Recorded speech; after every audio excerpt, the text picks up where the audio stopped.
कभी खाड़ी देशों की जमीन पाकिस्तान के लिए रोजगार की उम्मीद मानी जाती थी, लेकिन अब उसी जमीन से आया एक फैसला इस्लामाबाद के लिए कई असहज सवाल छोड़ गया है। नमस्कार, आप देख रहे हैं आपका अपना न्यूज चैनल सत्य सर्वोच्च न्यूज और मैं हूं सोम।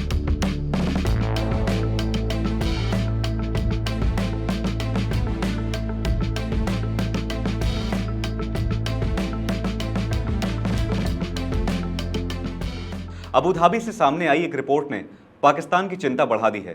यूएई की राष्ट्रीय एयरलाइन एतिहाद एयरवेज ने अपने यहां कार्यरत 15 पाकिस्तानी कर्मचारियों को अचानक नौकरी से हटा दिया और उन्हें 48 घंटे के भीतर देश छोड़ने का आदेश दे दिया। रिपोर्ट के मुताबिक ये कार्रवाई सामान्य प्रशासनिक प्रक्रिया से अलग बताई जा रही है। कर्मचारियों को पहले किसी औपचारिक नोटिस के बजाय सीधे इमिग्रेशन अधिकारियों के सामने बुलाया गया।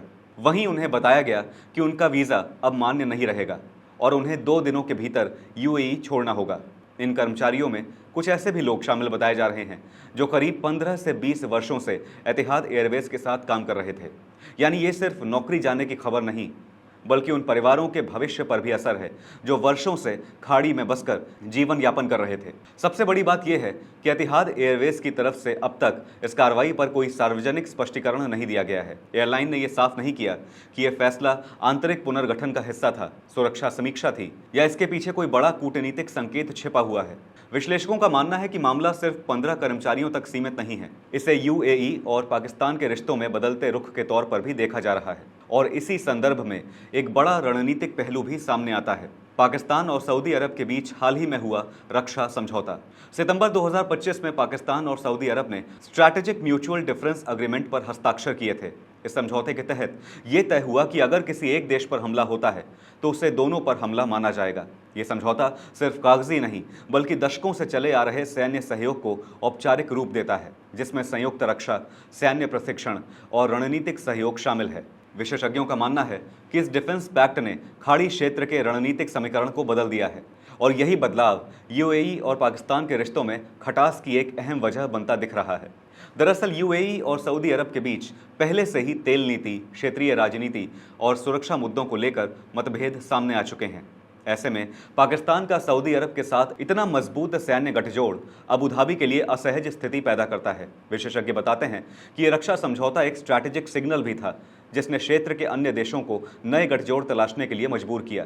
इसी के बाद यूएई ने भी भारत के साथ अपनी रक्षा साझेदारी को तेजी से आगे बढ़ाया। यानी पाकिस्तान का सऊदी अरब के साथ ये कदम खाड़ी देशों की राजनीति में एक नए ध्रुवीकरण की शुरुआत माना जा रहा है, जहां यूएई और पाकिस्तान के बीच दूरी साफ नजर आने लगी है। इसी बीच यूएई ने पाकिस्तान को लेकर कई सख्त आर्थिक संकेत भी दिए हैं। हाल ही में अबू धाबी ने पाकिस्तान से करीब 3.45 अरब डॉलर की वित्तीय देनदारी को लेकर दबाव बढ़ाया, जिसे दोनों देशों के रिश्तों में तनाव का संकेत माना गया। इसके साथ साथ यूएई में पाकिस्तानी नागरिकों के वीज़ा नियमों को लेकर भी पहले से अधिक सख्ती की खबरें सामने आती रही हैं। आपको बता दें कि पाकिस्तान की अर्थव्यवस्था में विदेशों से आने वाला पैसा बेहद अहम है। खाड़ी देशों में काम करने वाले लाखों पाकिस्तानी हर साल अरबों डॉलर अपने देश भेजते हैं। ऐसे में अगर रोजगार और वीज़ा पर दबाव बढ़ता है तो उसका सीधा असर पाकिस्तान की पहले से कमज़ोर अर्थव्यवस्था पर पड़ सकता है।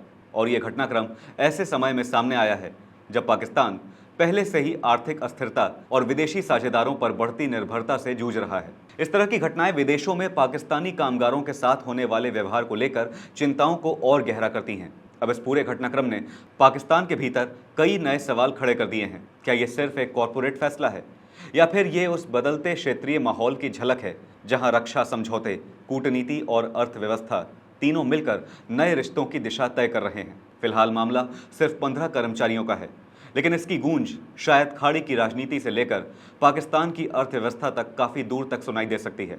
फिलहाल इस खबर पर इतना ही। देश और दुनिया की बड़ी और अहम खबरों के लिए बने रहिए सत्य सर्वोच्च के साथ। लाइक, कमेंट, शेयर और सब्सक्राइब करना ना भूलें। अपना ध्यान रखें। धन्यवाद। जय हिंद।